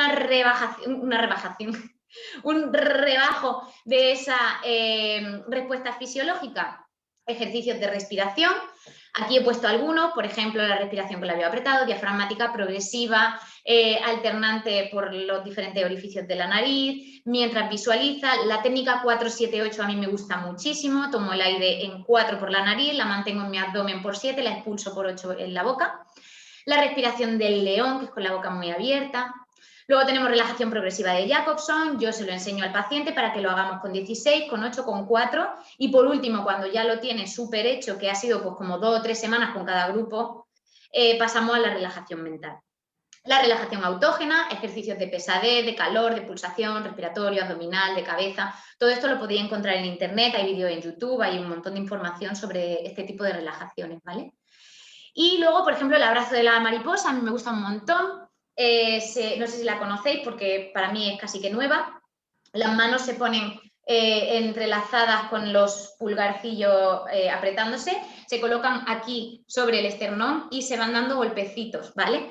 Esto hace, a mí yo era muy escéptica porque decía, parezco subnormal haciendo esto, ¿no? Perdón por la expresión, parezco un poco pava haciendo esto, pero me di cuenta porque leí acerca de ello y parece que tiene como una retroalimentación o una manera de transportarnos al momento en el que nuestros papás nos arrollaban, nos arropaban y nos daban golpecitos cuando nos cogían, que nos daban así, nos cogían, ay, ¿no? Pues tiene como esa calma que nos proporciona, ese ritmo y esos golpecitos ayudan muchísimo y sobre todo con mujeres, con hombres no me suele pasar tanto porque se ven un poco ridículos haciéndolo, que eso también es otra estrategia, el saber qué necesita la persona y qué es lo que realmente le hace sentir cómodo o no. Y normalmente con las mujeres suele funcionar muy bien porque les gusta hacerlo.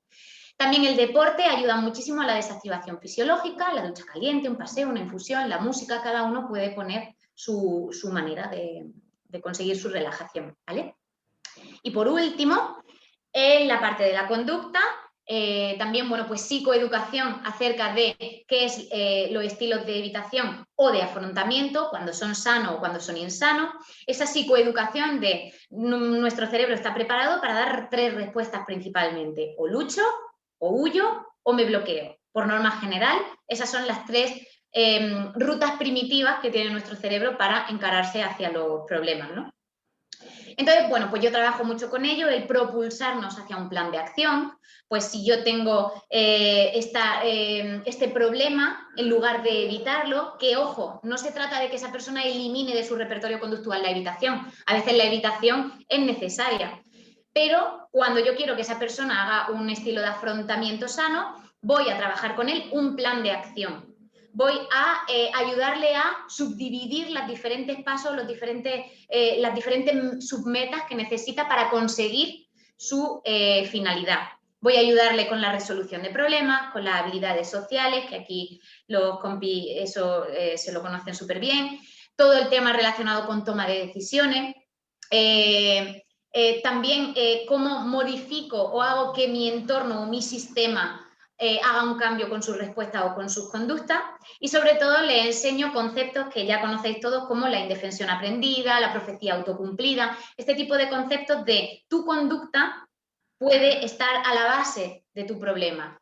Vamos a también trabajar con tu conducta para evitar que ese problema siga apareciendo, siga manteniéndose. ¿Vale? Sé que en estos últimos puntos he ido mucho más rápido, pero es porque quiero que podamos tener tiempo para hablar, ¿vale? Pero si queréis que vuelva hacia alguno de ellos, pues volvemos y los comentamos. Y ya está. Esa era la presentación sobre los 4 sistemas de respuesta y sin meterme en si es ansiedad, si es depresión, si es tal, si es cual, si es tal, lo que yo hago en cada uno de los sistemas de respuesta. Luego ya os digo que me dedico muchísimo a cada uno de ellos en función del motivo de consulta del cliente o paciente. ¿Vale? Yo creo que ha sido súper completo, Cris. Es que me estoy rayando todo el rato con Cris y Cristina. No sé por qué. Cristi, Pero Cristina. estoy pasando fatal con decir Cris, luego me arrepiento y digo Cristina. Me está entrando muchísimas. Pero si Cris está súper guay, tú dime Cris. Cris mola, ¿verdad? Sí, mola. Una cosa antes de pasar al turno de preguntas, y es que muchas veces con la parte conductual, y creo que estarás de acuerdo conmigo, hay como casi todas las conductas tienen que ver o con falta de recursos, con falta de habilidades sociales, pues igual no tengo mucho vocabulario, no tengo mucha capacidad de comunicarme emocionalmente, no soy asertivo, ¿no? La parte de habilidades sociales, etcétera. Y luego, muchas veces la conducta tiene que ver con un sistema de creencias que me provoca actuar de una determinada manera, ¿no? Entonces, muchas veces creo que cuando abordamos una conducta que la persona hace de una manera no funcional, muchas veces hay que ayudarle a identificar el origen, es decir, la creencia que le provoca esa conducta, ¿no? Entonces ahí siempre están un poco de la mano el sistema cognitivo y el sistema conductual, porque una vez identificas creencias absurdas, que te están haciendo actuar de una manera distinta o desde el orgullo, desde cualquier tipo de emoción negativa, cambia la conducta también, ¿verdad? Claro.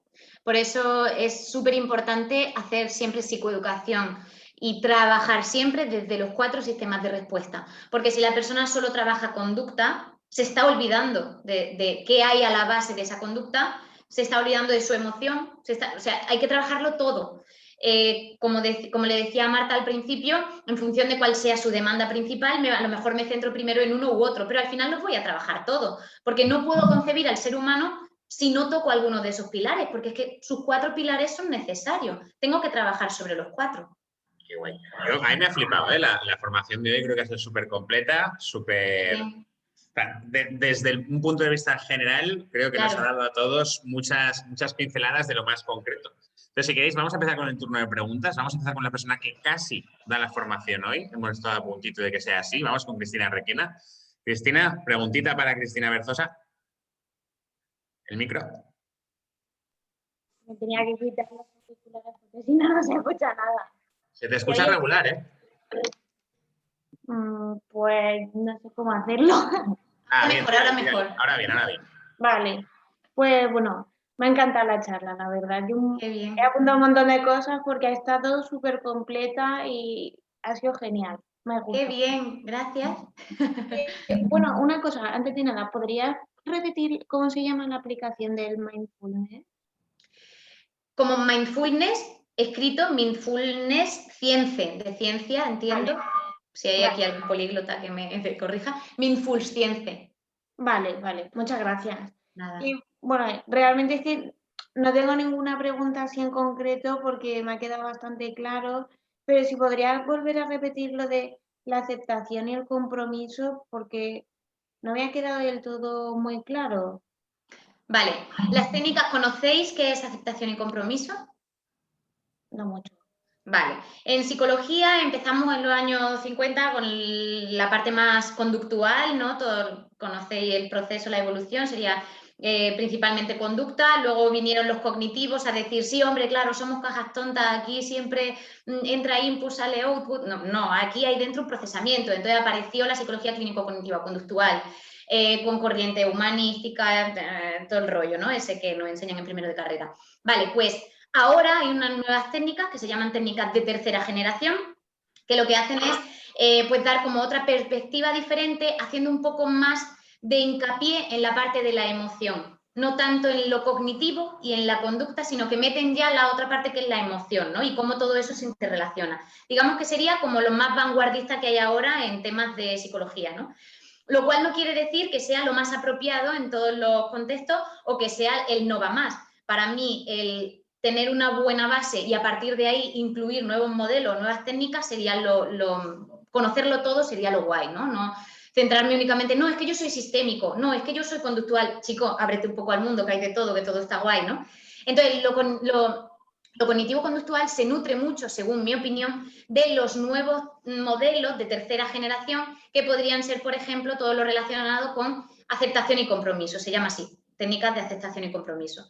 Entonces, una nueva corriente, está guay, por ejemplo, para trabajar depre, a mí me gusta mucho cómo lo hacen desde aceptación y compromiso. Por ejemplo, te dicen, vamos a cambiar el proceso, en lugar de arreglar el sistema para que tú en lugar de esperar a que tú te sientas bien para que el sistema mejore, hazlo sin ganas, tírate al río, empieza a hacer cosas y entonces poco a poco el sistema va a ir cambiando, poco a poco tú te vas a sentir mejor, por ejemplo, ¿no? Pues con el tema del pensamiento, desde aceptación y compromiso te dicen, hay una gran diferencia entre el yo contexto y el yo contenido, o lo que es lo mismo, si yo me fusiono con un pensamiento o si yo me defusiono de ese pensamiento, que en psicología cognitiva conductual se llama hacerlo egodistónico, cada uno, es que es lo mismo, pero con diferente collar, es que es lo mismo. Entonces, se trata de fusionarte de tu pensamiento y poder hablar con él en tercera persona. Y de ahí la metáfora de yo soy un cielo, me puedo llenar de nubes, pero yo no soy las nubes. Por eso diferencian entre el yo contenido y el yo contexto. No sé si te respondí bien. Pero está guay. Si buscas por internet técnicas de aceptación y compromiso, hay cosas muy guay, ¿eh? Vale. No, muy bien, sí. Gracias. Yo creo que también, Cris, hay un componente, ¿no? el yo privado y el yo público, y como muchas veces la tensión entre el yo privado y el yo público son lo que nos generan una disfunción, ¿no? Yo por dentro me siento de una determinada manera y públicamente me muestro de otra, precisamente en búsqueda de esa aceptación, en búsqueda de esa validación por parte de los demás, y como muchas veces cuanto más se parezcan ese yo privado y ese yo público, cuanto más en paz esté públicamente con lo que soy privadamente, mejor me sentiré, ¿no? Y eso hace que baje la ansiedad, hace que baje la depresión, precisamente porque no tengo nada que ocultar. También tiene que ver con esa corriente, ¿verdad?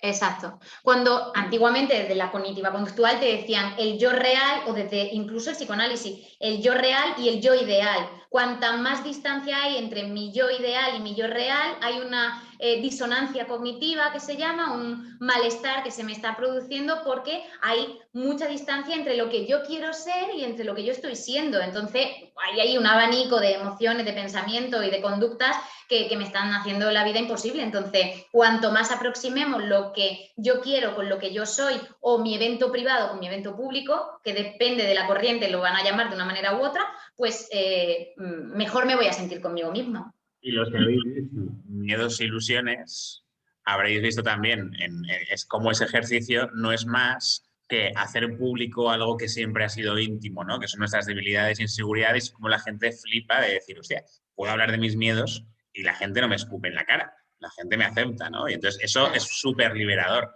No es más que hacer público lo íntimo y ver que las consecuencias son positivas en lugar de negativas. Eso yo creo que es mágico y uno de los ejercicios más chulos. Vamos con seguramente la persona favorita del planeta para mí, la mitad de mi corazón, mi pulmón izquierdo.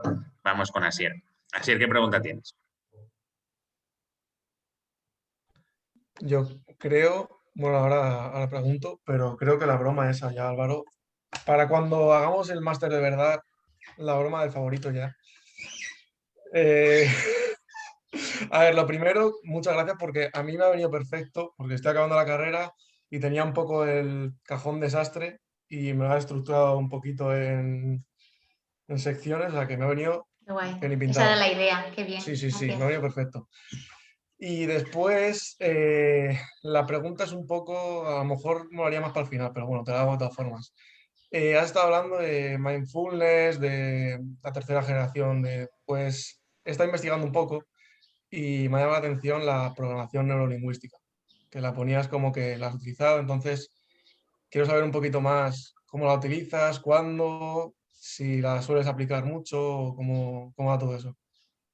Yo, la programación neurolingüística sí que la he podido incluir en algunas sesiones y además como formación de base está guay. Pero la programación neurolingüística, a mi ojo, lo que te dice es, hay como un modelo de excelencia y para aproximarte a ese modelo de excelencia tienes que hacer una serie de pasos o tienes que hacer unas determinadas cosas. Si me equivoco, me corregís, pero para mí lo que dice la programación neurolingüística un poco es eso, ¿no? Es como que, su frase máxima es esa, ¿no? Es, hay un prototipo, una persona consiguió llegar a ese prototipo, pues si tú te comportas como esa persona, también llegará a ese prototipo. Entonces, yo eso lo he podido utilizar en alguna ocasión con algún chico que ha venido a la consulta en alguna ocasión que tenía una oposición o que tenía que prepararse un examen de carrera o tal y que cual, y hay como unos modelos de excelencia basados en programación neurolingüística y lo hemos trabajado. Pero tal como técnica para el día a día, yo no la suelo utilizar. Sí, la programación neurolingüística te da una información muy guay sobre personas que perciben el mundo de una manera más visual, más auditiva, más kinestésica, y eso, por ejemplo, a mí me ayuda un montón a la hora de conocer a la persona que tengo enfrente y cómo yo voy a dirigir mi discurso en función de lo que la persona me demanda o lo que yo veo que la persona es. Por ejemplo, hablan en programación neurolingüística en función de dónde dirigimos los ojos, ¿no? Si yo miro hacia adentro de un discurso como más interno, si yo lo tengo a mitad de los ojos se mueven por esta línea de aquí, digamos que soy más auditiva, si miro más hacia arriba, estoy haciendo como un procesamiento más visual. A mí eso, pues como jugar a Sherlock Holmes mola un montón por eso, porque ves un poco los ojos de esa persona, te da un poco de información y tú sabes luego a la hora de poner una metáfora o de poner un ejemplo o de hacer tu psicoeducación, si tiras más por una vía más auditiva, más kinestésica, más de la experiencia, si es una persona que tiene un poco que ver con lo de las lógicas que hablan ellos, ¿no? De a la hora de empatizar con la otra persona, en función de si la otra persona es más experiencial, si es más visual, si tú le pones una metáfora audiovisual o algo así más visual, si esa persona lo va a coger mejor. Por ahí yo voy guiando un poco la programación neurolingüística y luego, evidentemente, en la autoinstrucción que yo tengo conmigo mismo, el cómo me hablo, la manera en la que yo dirijo, cómo me dirijo a mí misma, pero no utilizo como tal la programación neurolingüística en el día a día. Vale. Muy bien. Después de ese comentario, Asier, evidentemente ha dejado de ser mi favorito y se ha convertido en mi favorito, obviamente, Juan Carlos. Vamos con mi segundo corazón. Juan Carlos, tírale. Buenos días. Lo cierto es que antes de hacer la pregunta quería hacer un breve apunte y es que me ha parecido muy chula la herramienta de yo contexto, yo contenido, debido a que siempre se habla de que una persona no es su enfermedad, sino que una persona es ella y sus circunstancias.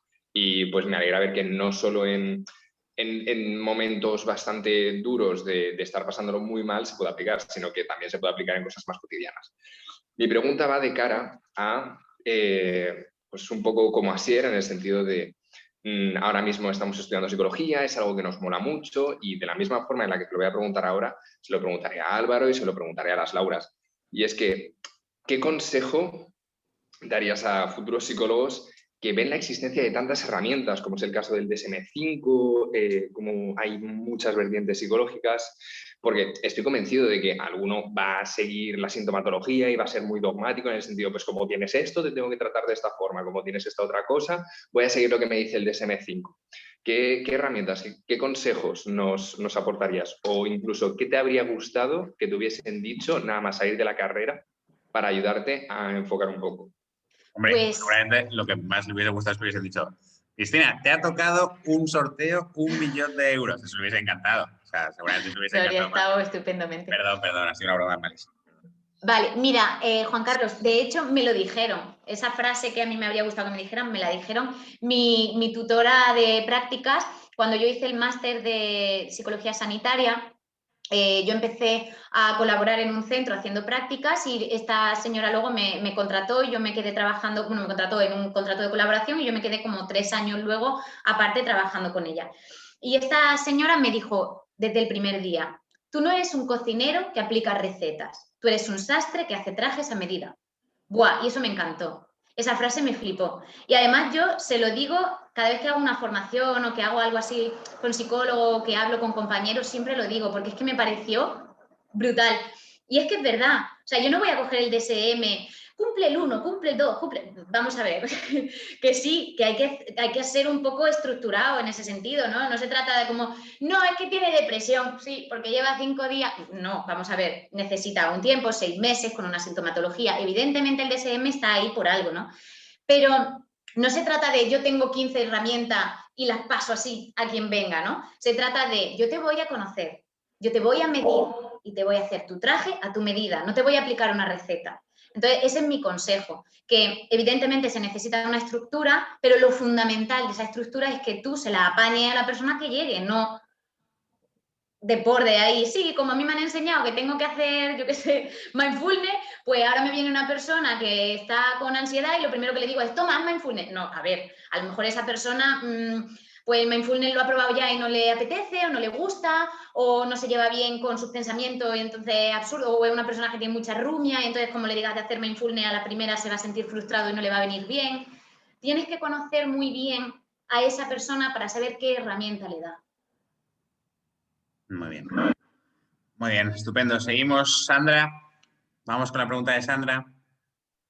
Hola, ay, perdón. Bueno, yo también quería decir que me ha gustado mucho y eso porque es verdad. Uy, hola. ¿Se Estás me oye? congelada. Estás congelada. Ahora. Que me ha gustado mucho y que ojalá viesen esto en la uni. Y yo quería preguntarte por un ejemplo más práctico, que es lo de terapia de pareja, que me ha llamado mucho la atención, porque si es difícil tratar con uno, imagínate con dos que se llevan mal. ¿qué haces tú si te viene una pareja tira más a mayores, en plan ya casados y todo eso, no jóvenes? Y tú como psicólogo y profesional ves que ahí no hay nada que hacer, en plan está la cosa muy chunga. Pero uno de los dos, o incluso los dos, su objetivo específico sí que es sacar esa relación adelante porque es lo que quieren, pero tú como profesional ves que eso no se saca adelante, porque bueno, el amor se acaba y esas cosas. Pero es lo que siempre nos ha dicho Álvaro, nosotros como profesionales no le podemos decir a la persona lo que hacer ni le podemos cambiar las creencias a la fuerza, eso es un poco nazi. Entonces, ¿qué haces? ¿Los dejas? O sea, en su última sesión no vas a ir corriendo a la puerta y decirles, no, tío, divorciaros porque no es tu poder, pero es que tú sabes que van a salir de ahí y van a volver a recaer o eso ya es muy vacío. Entonces, ¿cómo gestionas una pareja que no ve que eso ya... Yo cuando hago la primera entrevista y lo empiezo a conocer, yo desde la primera sesión no puedo saber si eso tiene solución o no, porque todo el mundo es susceptible de aprender nuevas formas de comportarse y todo el mundo es susceptible de cambio. Yo no creo que las personas cambiemos, pero sí creo que las personas adquirimos hábitos que hacen que nuestra vida cambie. Entonces yo no puedo a priori en una primera sesión saber si esa persona, si esa relación va a salir adelante o no. Lo que sí que hago desde el primer momento es ajustar expectativas, tanto con parejas como con individuales. Ajustar expectativas de, vale, mi visión profesional va por aquí, pero con constancia, con trabajo, si aplicamos, si hacemos, puede que la cosa vaya cambiando. Conforme van pasando las sesiones, yo ya puedo tener más información y vuelvo a ajustar expectativas. Sabéis que si no hacemos tal, no sé, por ejemplo, de una pareja que les he mandado cosas para hacer en casa, pues yo soy muy de mandar tareas y casi nunca traen las tareas hechas, por ejemplo. Yo no puedo decirle, es que si no me hacéis las tareas yo paso, yo ya no voy a trabajar más con vosotros. No, pero ajusto expectativa. Desde mi posición os digo que para que esto, tal como los objetivos hemos marcado, para que funcionen, necesitamos que hagáis tal. Si no lo ponéis en práctica, me veo en la obligación de deciros que probablemente los objetivos no se cumplan. Y ajusto las expectativas.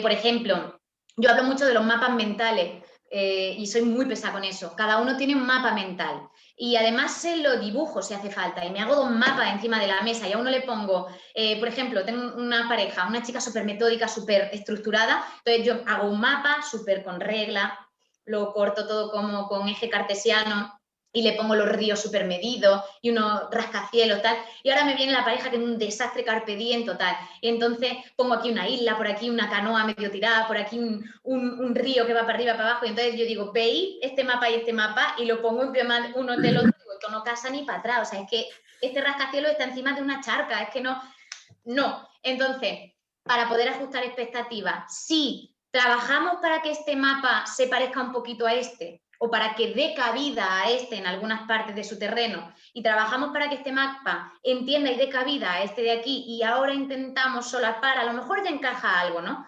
Si queréis y cumplís esos objetivos y vamos trabajando conjuntamente, a lo mejor se consigue. Si no, pues a lo mejor no, esos objetivos no llegan a cumplirse, pero yo desde el principio no les digo, esto está muy negro, ¿no? Yo, nunca lo he hecho y creo que nunca lo haría, creo, ¿eh?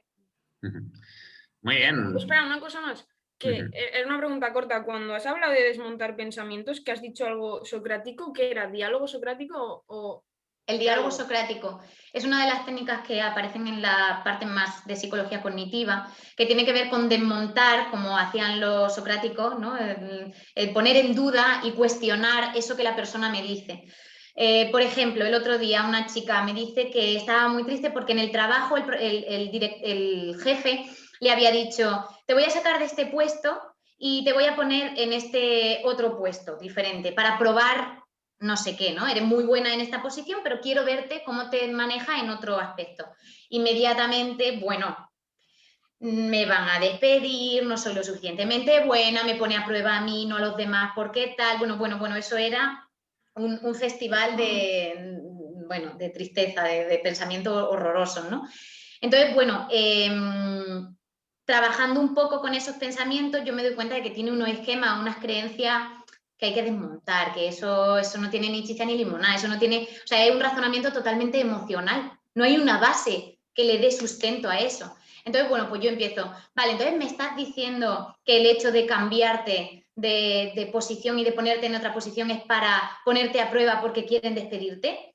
¿y no crees que el jefe entonces te habría despedido directamente? ¿O a qué se acoge? Y entonces tú le vas haciendo preguntas hasta que ella misma se da cuenta de que lo que está diciendo no tiene ni pie ni cabeza, ¿no? Y al final luego mi última pregunta fue, ¿este es el trabajo de tu vida? Y me dijo que va, pues sí, yo estoy ahí para ganar dinero mientras me sale otro trabajo. Digo, ¿qué sería lo peor que podría pasar si te despiden de este trabajo? Pues nada, porque tengo un año de paro maravilloso para mientras hacer otra... O sea, si te pones lo peor de lo peor de lo peor, te das cuenta de que no hay nada tan peor. Entonces ella misma se desmonta su pensamiento y terminó riéndose y diciendo, madre mía, qué mal estoy, Cristina, qué mal estoy. Y decía, no estás mal, estamos todos fatal de la olla, o sea, somos nuestro peor enemigo, nos damos con el látigo todos los días de una manera horrorosa, de ahí la voz crítica, la voz sana. Entonces ese es el diálogo socrático, el desmontar su diálogo interno. Esto os sonará de que muchas veces en sesiones lo hemos visto y lo hemos dicho también en estas formaciones, y es que nosotros no tenemos que dogmatizar ni dar una conclusión, no tenemos que dar la respuesta, sino ayudar mediante preguntas a que sea la persona la que llegue a su verdad, a sus conclusiones más funcionales, pero sobre todo a su verdad, insisto. Yo creo que esa palabra tiene suficiente contenido como para que la utilicemos a menudo. Y eso no es que nosotros le tenemos que dar la conclusión, sino que hacer las preguntas para que esa persona llegue a esa conclusión. Eso es el método socrático, ¿vale? Igual nunca le hemos llamado así aquí, pero creo que lo hemos hablado muchas veces. Vamos con Marta Melado. Álvaro, Dime, Asier. ¿sería mucho lío si vuelvo a la pregunta de antes de Sandra? Lo de parejas. Es que, Pero espérate tío, que se acaben los turnos de las preguntas que ya han hecho una. vale. Todavía No no han hecho vuelvo. ninguna y luego, si hay tiempo, hacemos una más. Pero Vale. que todo el mundo tenga su pregunta, ¿vale? Vamos con Marta Melado. Es que, o sea, como ha dicho Cristina, yo me ha quedado todo súper claro. La duda que me ha abordado así en ese momento era la que te he hecho de la emoción y, bueno, y el pensamiento. Me la has resuelto, entonces creo que me ha quedado todo súper claro. Además, mis compañeras también están preguntando cosas que me lo está dejando todo más claro. Y nada, lo que Cristina ha sido muy chula, o sea, de verdad. Es lo que ha dicho Asier también, que me ayuda a encajar muchas cosas que también, como en la carrera te lo dan, pues tienes ahí, ¿sabes? Como una bandeja de carne picada, pero que no está ni organizada ni está nada. Qué bien, gracias Marta. Se lo dije a Álvaro que mi idea era, tío, yo terminé la carrera y yo tenía un montón de contenido en mi cabeza, pero estaba todo como ahí mezclado y digo, pues a lo mejor si dedicamos la charla a organizar un poco y a ver los sistemas de respuesta y a ponerle orden, molaría. Y me dijo, pues para adelante. Dije, pues, genial, o sea que muchas gracias. Muy bien, pues vamos con Ingrid.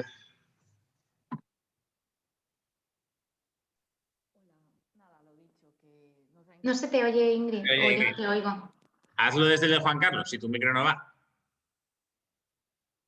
Ve al ordenador de Juan Carlos. Bueno, pues ahora enseguida os traigo a Ingrid. Hola, ay, espera. Ay, qué gracioso que están juntos.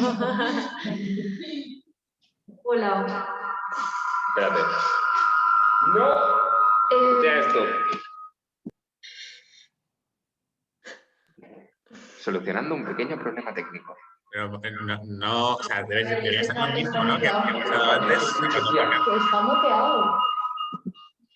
Vamos a hacer una cosa. Díselo al oído a Juan Carlos y que Juan Carlos haga la pregunta. Está, perdona, Lo tenemos. ya está. Perdona. Nada, que a mí me ha encantado un montón la charla por lo que ya han dicho mis compañeros y nos ha ayudado a organizar muchísimo. Perdón. Ingrid siendo Ingrid. Perdóname. Nada, que a mí me ha llamado muchísimo la atención una frase, bueno, de varias frases que has dicho, me ha gustado un montón, y de las últimas que has dicho de no creo que las personas cambiemos, pero podemos adquirir hábitos que cambien nuestras vidas, me ha gustado muchísimo porque me ha aclarado alguna que otra dilema que dices, ¿crees que las personas cambiamos o cambiarán? Y realmente yo decía sí, porque he cambiado cosas, pero realmente es eso, no cambiamos nosotros, sino que podemos cambiar y mejorar nuestro entorno para así poder estar pues más adecuado a él. Y como pregunta, la única pregunta sí que me vino, porque se nos ha quedado todo muy claro, es que se hace un poco así como en plan terapia, para que el pensamiento vaya más en congruencia con la acción. Cuando la persona está en esa fase de bloqueo, de evitación, ¿qué se puede hacer en ese momento? O sea, sé que es una respuesta un poco larga, pero como técnica exacta, ¿qué hacemos? ¿Puedes repetir, puedes reformular la pregunta? Porque creo que no la he Sí. comprendido. Sí, cuando la persona está en que simplemente tiene claras las cosas, tiene clara, o sea, incluso tiene claro lo que le pasa, pero se queda en ese estado de que no actúa. Exacto. ¿Qué es lo mejor? O sea, ¿qué aconsejarías? Yo aconsejo en ese punto los experimentos conductuales. Es decir, si yo quiero poner a prueba un tipo de pensamiento que yo tengo y no lo desmonto, no lo puedo, no sé si vas por ahí, no puedo hacerlo congruente con el momento, a lo mejor lo que yo le pido a la persona es, vale, sal y pregunta, ponlo, hazlo empírico, ¿no?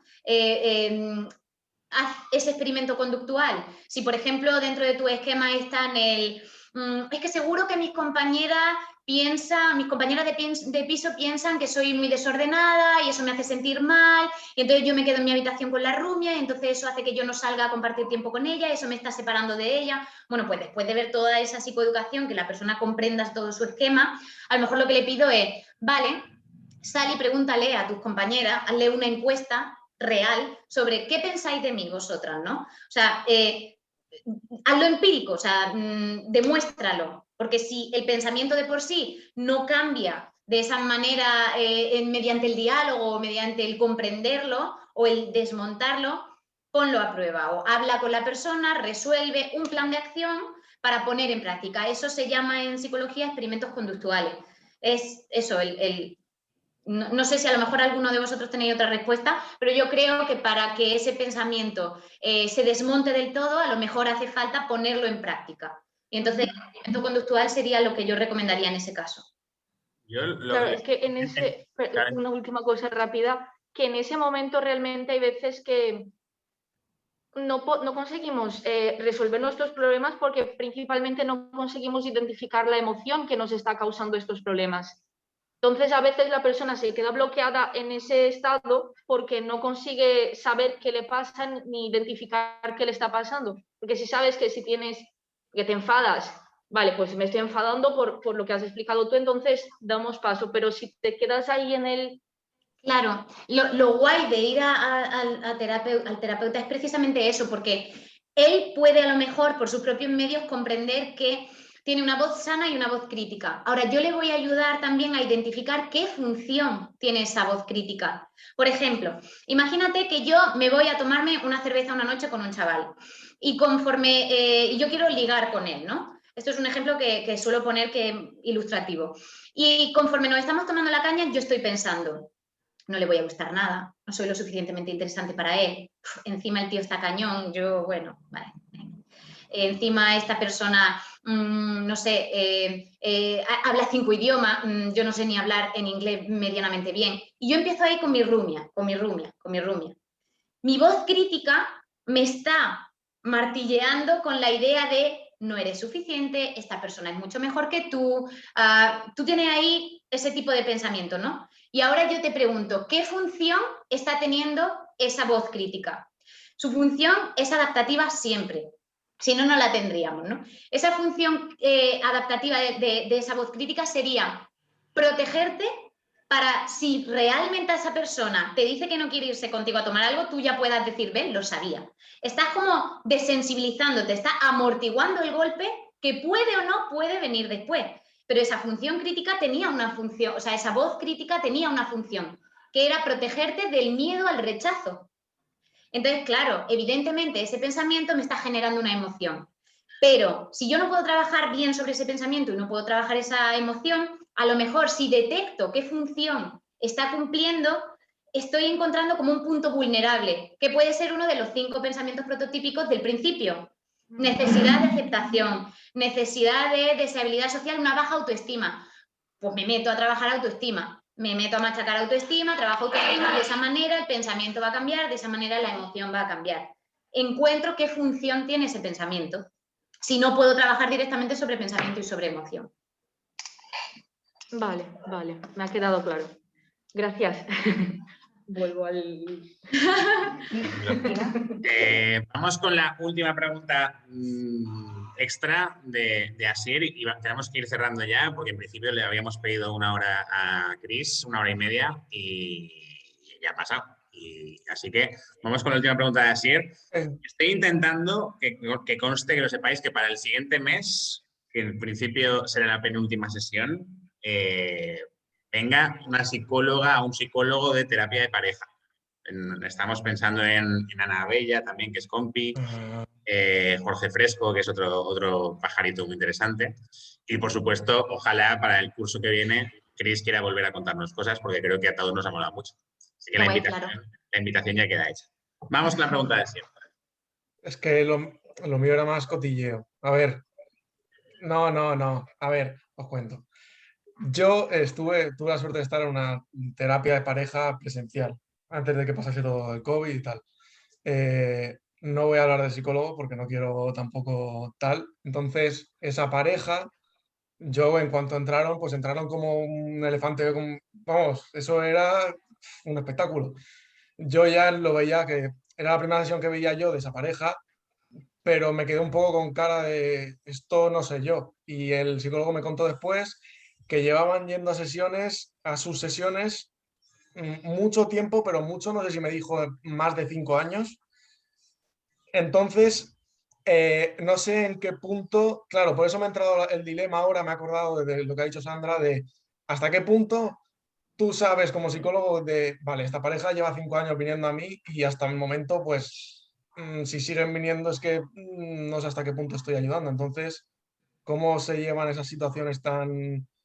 Sí, Hombre, pero si si están siguen viniendo a lo viniendo mejor después no de viene 5 bien. años, es que llevan 5 años juntos. Tan mal no le Exacto. irá, no sé. Claro, pero yo a los 5 años les veía la sesión y decía, no puede ser que estén todo el día así.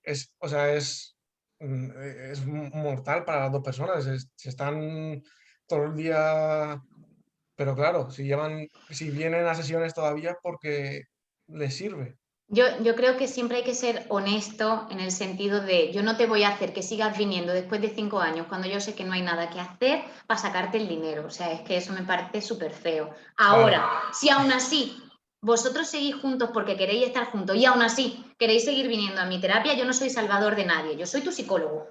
Claro. Si tú quieres venir 5 años después a seguir pagándome a 80 o 90 euros la sesión de pareja, una vez a la semana, una vez al mes, porque no queréis separados y porque yo no he conseguido enderezar un poco los pilares de esa relación y aún así vosotros queréis seguir viniendo, encantadísima. Yo todos los meses me cito aquí 1 hora y media de sesión de pareja y ya está. Pero no es para eso. O sea, mi finalidad no es lucrarme, mi finalidad es ayudar. Pero si tú has decidido eso... Por eso no decía el nombre de psicólogo, no es Álvaro, ¿eh? Ojo. No soy yo.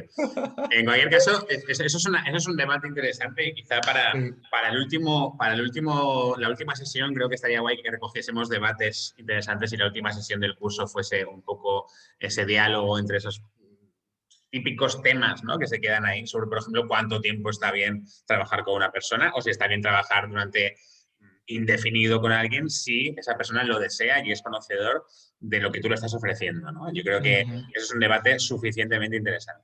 Claro, lo fundamental de todo esto es que cuando ya tú entiendes que se ha pasado ya un límite, tú lo verbalizas, tú se lo dices a la persona, tú eres honesto y tú lo estás poniendo en su conocimiento. Y si aún así esa persona quiere seguir, oye, pues adelante.